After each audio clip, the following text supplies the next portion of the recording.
Rajasthan competition classes में आपका एक बार फिर से हार्दिक स्वागत है। जैसा कि पिछली क्लासेस में हमने शाकंभरी या सांबर के चौहान पढ़े थे और आज हम डिस्कस करेंगे अजमेर के चौहान।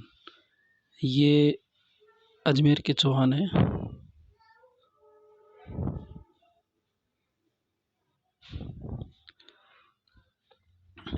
तो आइए शुरू करते हैं। तो अजमेर के जो चौहान है उसमें सबसे पहला जो शासक था उसका नाम है अजयराज। अजयराज का जो समय था वो था 1105 से लेके 1133 ईस्वी तक। इनका एक तो अजयराज का, इसके बाद जो शासक हुआ अर्णोराज का और एक विग्रहराज चतुर्थ का।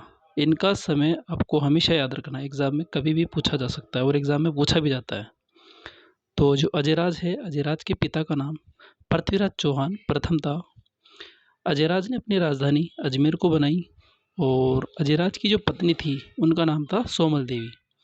और अजयराज ने अपनी पत्नी सोमल देवी के नाम से एक सिक्के भी चलाएगा, अभी आगे अपन डिस्कस करेंगे जो ये सिक्के चलाएगा। और चौहानों का पहला प्रतापी शासक था अजयराज। अजयराज ने 1113 ईस्वी में अजमेर को बसाया था। हरविलास शारदा और अन्य इतिहासकारों के अनुसार अजमेर व अजमेर दुर्ग बसाया था। किसने? ये यहाँ पे इस अजयराज की जगह आएगा अजयपाल।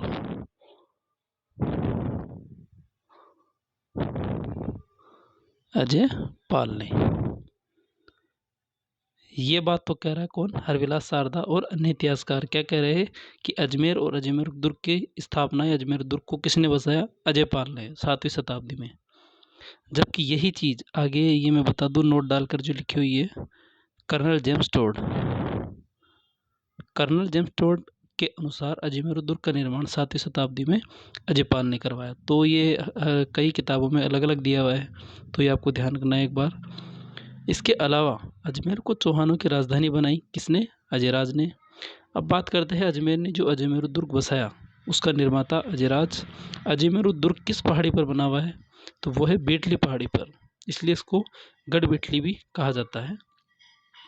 अजमेर दुर्ग का नाम तारागढ़ दुर्ग किसने रखा? इसको तारागढ़ दुर्ग का नाम रखा पृथ्वीराज सिसोदिया ने। और पृथ्वीराज सिसोदिया एक मेवाड़ के शासक थे। पृथ्वीराज सिसोदिया एक मेवाड़ के शासक थे और ये एक बार जब अजमेर में आया था, ये एक बार अजमेर आया और अजमेर जब आया तो अजमेर आकर के इसने अजमेर दुर्ग को जब देखा तो इस अजमेर दुर्ग की हालत ऐसी थी कि बिल्कुल लगभग ये एक तरीके से टूट फूट गया था। और ये पृथ्वीराज सिसोदिया अपनी पत्नी के साथ, जिसकी पत्नी का नाम था, इनकी पत्नी का नाम क्या था? इनकी पत्नी का नाम था तारा। इनकी पत्नी का नाम था तारा। तो इनकी पत्नी जो तारा ने जब अजमेर दुर्ग को देखा तो उन्होंने कहा कि हे स्वामी, ये जो तारागढ़ दुर्ग है, ये जो अजमेर दुर्ग है, इसकी हालत ऐसी हो रखी है, क्यों ना इसकी जब पुनः निर्माण करवा दिया जाए। तो पृथ्वीराज सिसोदिया ने अपनी पत्नी तारा के कहने पर इसने अजमेर दुर्ग को वापस से जब मरम्मत करवाई तो इस दुर्ग का नाम तब से तारागढ़ रखा गया है। और इस दुर्ग के अन्य नाम क्या क्या है? एक तो है राजस्थान का जिब्राल्टर। ये बात कही थी बिशप हेबर ने। तो बिशप हेबर के अनुसार अजमेर दुर्ग को क्या कहा जाता है? राजस्थान का जिब्राल्टर। राजस्थान की कुंजी ये कही थी कर्नल जेम्स टोड ने। कर्नल जेम्स टोड ने कहा अजमेर दुर्ग को क्या? राजस्थान की कुंजी। और स्थानीय आक्रमण झेलने वाला, सर्वाधिक स्थानीय आक्रमण झेलने वाला जो कौन सा दुर्ग है? अजमेर दुर्ग। अगर बात करें स्थानीय आक्रमण की, किसकी? स्थानीय आक्रमण की, तो स्थानीय आक्रमण तो सबसे ज़्यादा हुए थे अजमेर दुर्ग पर। जबकि सबसे ज़्यादा विदेशी जो आक्रमण हुए थे वो हुए थे भटनेर दुर्ग पर। और सिक्के, अब बात करते हैं सिक्के। तो अजयराज ने कौन कौन से सिक्के चलाए? तो चौहानों का पहला शासक जिसने चांदी के सिक्के चलाए तो वो है अजयराज। कौन से सिक्के चलाए थे इसने? चांदी के। उसके बाद इसने अजय प्रियद्रम सिक्के भी चलाए। अजय प्रियद्रम जो सिक्के थे वो चांदी प्लस तांबे दोनों का मिश्रण था। और ये जो अजय प्रियद्रम जो सिक्के थे, इसके एक साइड तो था लिखा हुआ था अजय प्रियद्रम और दूसरे तरफ लिखा हुआ था सोमल देवी अपनी पत्नी के नाम पर। अजयराज के सिक्के मथुरा, जो उत्तर प्रदेश में है उसके आसपास के क्षेत्र में भी प्राप्त हुए हैं। और अजयराज ने श्री अजयराज नाम से एक चांदी का सिक्का चलवाया था। ठीक है, तो ये हो गई सिक्कों की बात। फिर आता है कि अजयराज ने मालवा के शासक, उस समय था नरवर्मन। कौन था? नरवर्मन। इस पर अटैक किया और जीत हासिल करी। और नरवर्मन का जो सेनापति था वो था सुलहना। जब ये अजयराज जीत गया मालवा को, तो इसने क्या किया, इस अजयराज ने सुलहना को, किसको?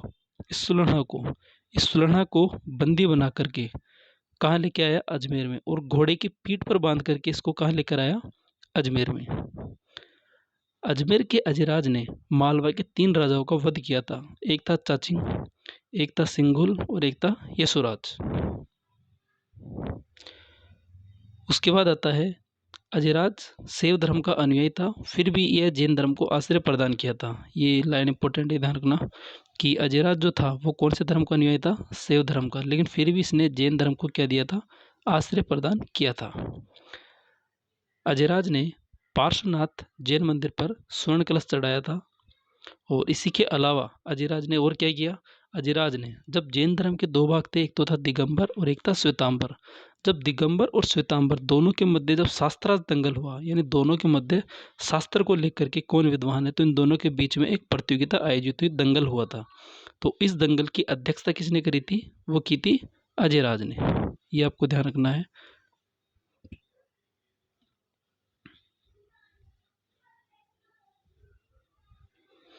इसके अलावा अजमेर के राजा अजयराज द्वारा श्रीपंथ कहाँ पड़ता है? बयाना में, वहाँ पर भी अधिकार किया गया। और अजयराज के काल को गोपीनाथ शर्मा क्या कहते हैं? चाहमानों के साम्राज्य का निर्माण काल, यानी चौहानों के साम्राज्य का निर्माण काल किसका काल है? अजयराज का काल।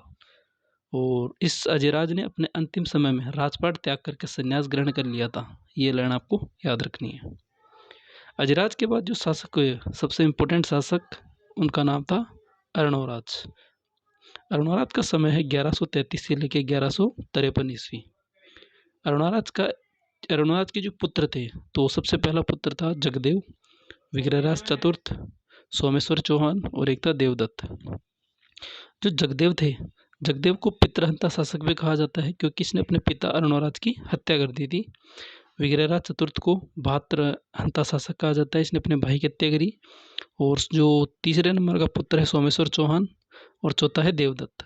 सोमेश्वर चौहान के भी एक पुत्र हुआ, जो कि उसके पुत्र का नाम है पृथ्वीराज थर्ड। इसके बारे में अपन डिटेल से पढ़ेंगे, ये एग्जाम में सबसे ज़्यादा बार पूछा जाता है। इनकी एक पुत्री थी जिसका नाम था जलहणा। इनकी एक पुत्री थी जिसका क्या नाम था? जलहणा। और इस जलहणा का विवाह किससे हुआ? कुमारपाल सोलंकी से हुआ था। किससे हुआ? कुमारपाल सोलंकी से। जलहणा ने पृथ्वीराज रासो की रचना पूर्ण की थी, ये आपको ध्यान रखना है। पृथ्वीराज रासो के रचयिता कौन है? चंद्रवरदायी, लेकिन पूर्ण किसने करी? जलहणा ने। जगदेव ने अपने पिता अर्णोराज की हत्या की थी 1150 ईस्वी में। ठीक है, तो इसके बाद जगदेव शासक नहीं था बनने लायक, लेकिन इसने अपने पिता की हत्या करके जगदेव वहाँ पे शासक बना, तो इसलिए इसको जगदेव को चौहानों का पितृहंता शासक कहा जाता है। इसके अलावा अगर प्रतिहारों में पूछे पितृहंता शासक तो कौन है? वो है मिहिरभोज। और राठौड़ों का पितृहंता शासक पहला था मालदेव और दूसरा था भक्त सिंह। और अगर सिसोदियों में, यानी सिसोदिया वंश का पितृहंता शासक पूछे तो वो है उदय या उदयकरण। उसके बाद आता है कि अर्णोराज ने कौन कौन सी उपाधियां धारण करी। तो अर्णोराज ने एक तो महाराजाधिराज की, एक परमेश्वर की और एक परम भट्टारक की। अर्णोराज की एक पत्नी थी, अर्णोराज की एक पत्नी थी जिसका नाम क्या था? अर्णोराज की पत्नी का नाम था कांचन देवी। कांचन देवी कौन थी? ये गुजरात के चालुक्य नरेश जयसिंह सिद्धराज की पुत्री थी। अर्णोराज के समय में जो प्रकांड विद्वान थे और इनके दरबार में कौन से विद्वान थे? एक तो का नाम था देवबोध और एक का नाम था धर्मघोष। सबसे मोस्ट,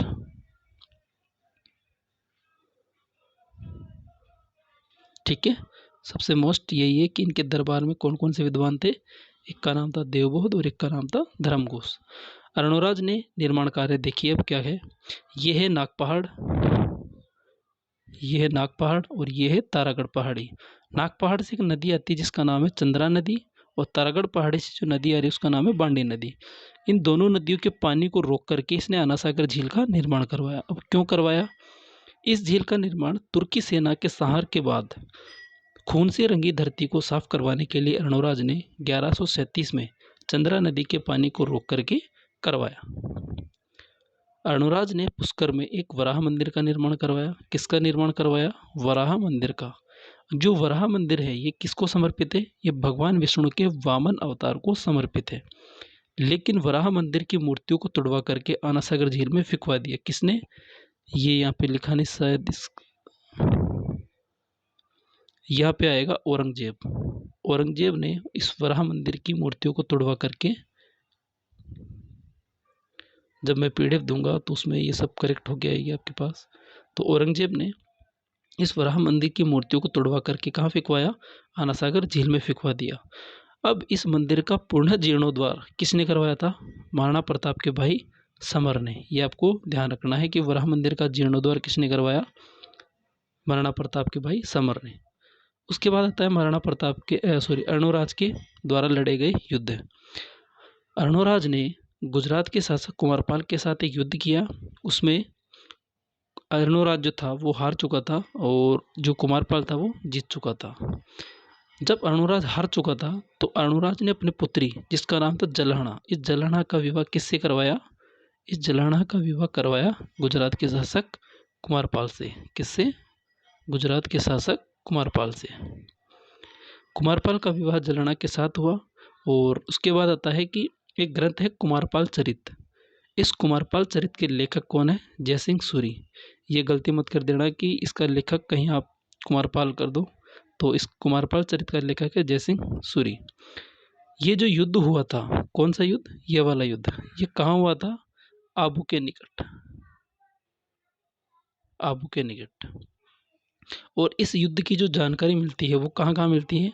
एक प्रबंध चिंतामणि में, एक प्रबंध कोश में और एक राज प्रबंध में। उसके बाद आता है कि अर्णोराज ने और क्या क्या बनवाया। ठीक है, तो ये है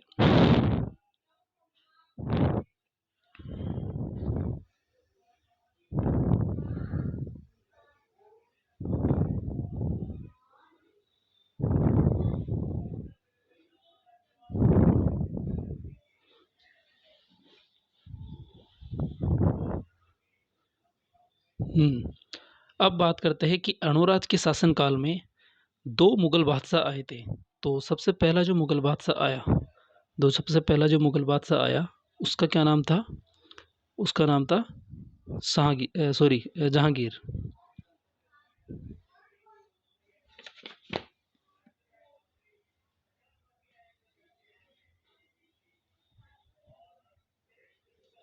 तो सबसे पहले जो आया यहाँ पे वो आया था जहांगीर। कौन आया? जहांगीर।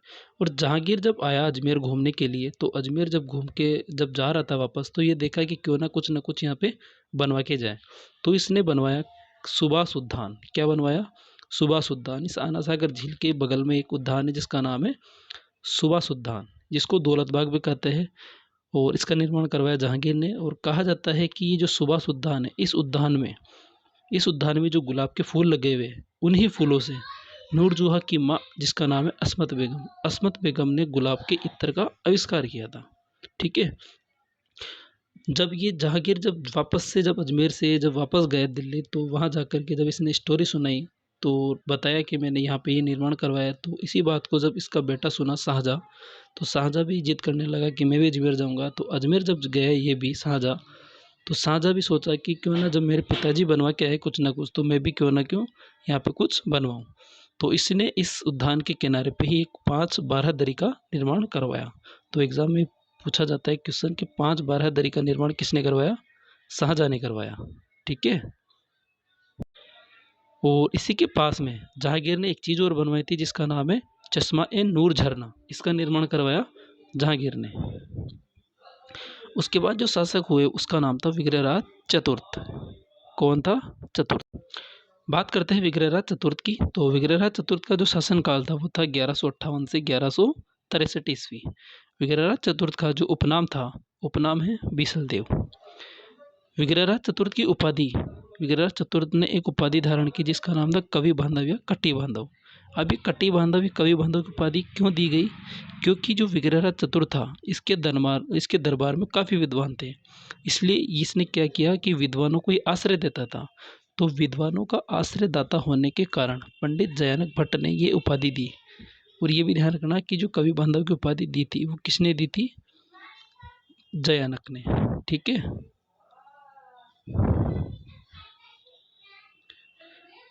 एक दूसरी उपाधि थी तुरुष्कपति। तुरुष्कपति किसने कहा? राजशेखर ने कहा। विग्रहराज चतुर्थ को विष्णु का अवतार किसने कहा? शिवालिक स्तंभ लेख में। ठीक है, किसने कहा? इस शिवालिक। उसके अलावा एक उपाधि है परम भट्टारक परमेश्वर की। और इसने एक नाटक की रचना करी। इस नाटक का नाम है हरिकेली नाटक। हरिकेली नाटक के रचयिता कौन है? बीसल देव। हरिकेली नाटक जो है वो कौन सी भाषा में लिखा गया था? संस्कृत भाषा में। अब बात करते हैं इस नाटक में क्या क्या इंपॉर्टेंट है, जहां से क्वेश्चन पूछा जाता है। क्वेश्चन आता है इस हरिकेली नाटक में महादेव और अर्जुन के बीच के मध्य जो संवाद होता है उसका वर्णन मिलता है। महादेव मतलब भगवान शिव की बात हो रही है।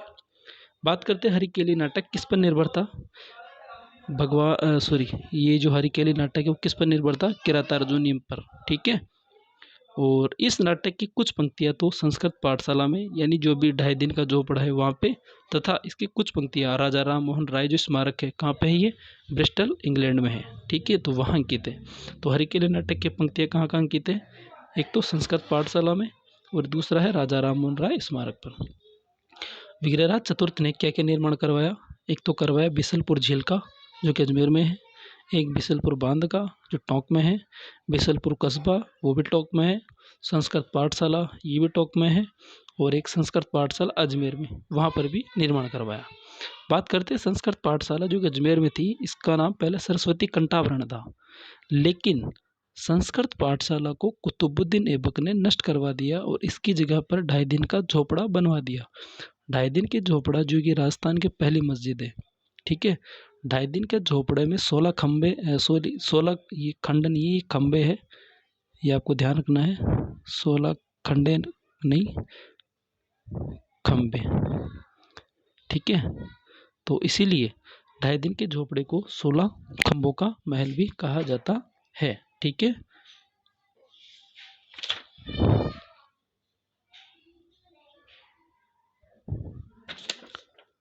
बात करते हैं 2.5 दिन का जो झोपड़ा था उसकी डिजाइन किसने तैयार करी? वो करी थी अबू बकर ने। 2.5 दिन के झोपड़े को लेकर के क्या क्या स्टेटमेंट है, ये आपको इम्पोर्टेंट बात है। ये जो कथन है ये आपके लिए बहुत इंपॉर्टेंट है, जो कि आपको याद रखना है। पहला स्टेटमेंट था कि इसका निर्माण यानी 2.5 दिन के झोपड़े का निर्माण 2.5 दिन में होने के कारण इसको 2.5 दिन का झोपड़ा कहा। यह बात किसने कही? जॉन मार्शल ने। पंजाब शाह संत की स्मृति में 2.5 दिन का उर्स लगता है, ये स्टेटमेंट था पर्सी ब्राउन का। राजस्थान में सुरक्षित और सुंदर प्राचीन इमारत बताई जाती है, ये किसने कहा? कर्नल जेम्स टोड ने। ठीक है। और जो विग्रहराज चतुर्थ का जो काल था वो चौहानों का एक स्वर्ण काल बताया जाता है। विग्रहराज चतुर्थ के जो दरबारी कवि थे, तो दरबारी कवि में सबसे पहला है नरपति नाल है। नरपति नाल की एक पुस्तक है जिसका नाम है बीसलदेव रासो। ये गलती मत कर देना कि ये जो पुस्तक है बीसलदेव रासो के रचयिता कहीं बीसलदेव कर दे, तो इसका ध्यान रखना, इसके रचयिता है नरपति नाल है। बीसलदेव रासो जो किताब है ये कौन सी भाषा में लिखी गई है? वो लिखी गई है गोडवाड़ी भाषा में। और इस किताब में विग्रहराज चतुर्थ और उसकी रानी राजमती के प्रेम प्रसंग का उल्लेख मिलता है। ठीक है। उसके बाद आता है दूसरा जो दरबारी कवि था उसका नाम था सोमदेव। और सोमदेव ने एक किताब लिखी जिसका नाम था ललित विग्रहराज। इस ललित विग्रहराज किताब में विग्रहराज चतुर्थ और रानी है देसल देवी के प्रेम प्रसंग की जानकारी मिलती है। तीसरा जो दरबारी कवि था उसका नाम था धर्मघोष। धर्मघोष ने विग्रहराज चतुर्थ को कहा था क्या कि पशुवध पर रोक लगाई जाए, तो धर्मघोष के कहने पर ही विग्रहराज चतुर्थ ने पशुवध पर रोक लगाई। ठीक है। राजस्थान की पहली मस्जिद 2.5 दिन का झोपड़ा, और अगर भारत की पहली मस्जिद पूछे तो कुवत उल इस्लाम जो कि दिल्ली में है। विग्रहराज चतुर्थ ने तोमर वंश के शासक तंवर और वह अमीर खुसरो शाह को परास्त करके दिल्ली पर अधिकार किया था। 1157 में दिल्ली और 1157 में दिल्ली और हांसी कहाँ पड़ता है? हरियाणा में, वहाँ पर अधिकार किया। विग्रहराज चतुर्थ ने जवालीपुर जो कि जालौर में है उसको क्या बना दिया, ज्वालापुर। दिल्ली पर अधिकार करने वाला पहला चौहान राजा पूछा जाएगा। ठीक है, दिल्ली पर अधिकार करने वाला पहला चौहान राजा कौन था? विग्रहराज चतुर्थ। विग्रहराज चतुर्थ ने भंडारकों का दमन भी किया था। भंडारक क्या है? एक लड़ाकू जाति थी, लेकिन इसका विस्तार कहाँ था? भरतपुर से लेके मथुरा के बीच में। लेकिन पूछे कि भंडारकों का पूर्ण रूप से दमन किसने किया, तो वो किया था पृथ्वीराज चौहान थर्ड ने। एक अभिलेख आता है दिल्ली शिवालिक अभिलेख। इस दिल्ली शिवालिक अभिलेख से ज्ञात होता है कि विग्रहराज चतुर्थ ने मलेच्छों को बार बार हराया था, और दिल्ली शिवालिक अभिलेख के अनुसार ही इसने राज्य की सीमाओं का अत्यधिक विस्तार किया। साहित्य प्रेमी और साहित्यकारों का आश्रयदाता कौन था? विग्रहराज चतुर्थ। किलहॉर्न एक इतिहासकार है। किलहॉर्न ने विग्रहराज चतुर्थ की प्रशंसा करते हुए कहा कि यह उन शासकों में से एक व्यक्ति था जो कालिदास और भवभूति की होड़ कर सकता था। चौहानों का भ्रातृहंता शासक ये था पृथ्वीराज सेकंड। ठीक है, और पृथ्वीराज सेकंड ने अपर गांगदेव की हत्या की थी। इसने अपने भाई की हत्या कर दी थी, इसीलिए इसको चौहानों का भ्रातृहंता शासक कहा जाता है।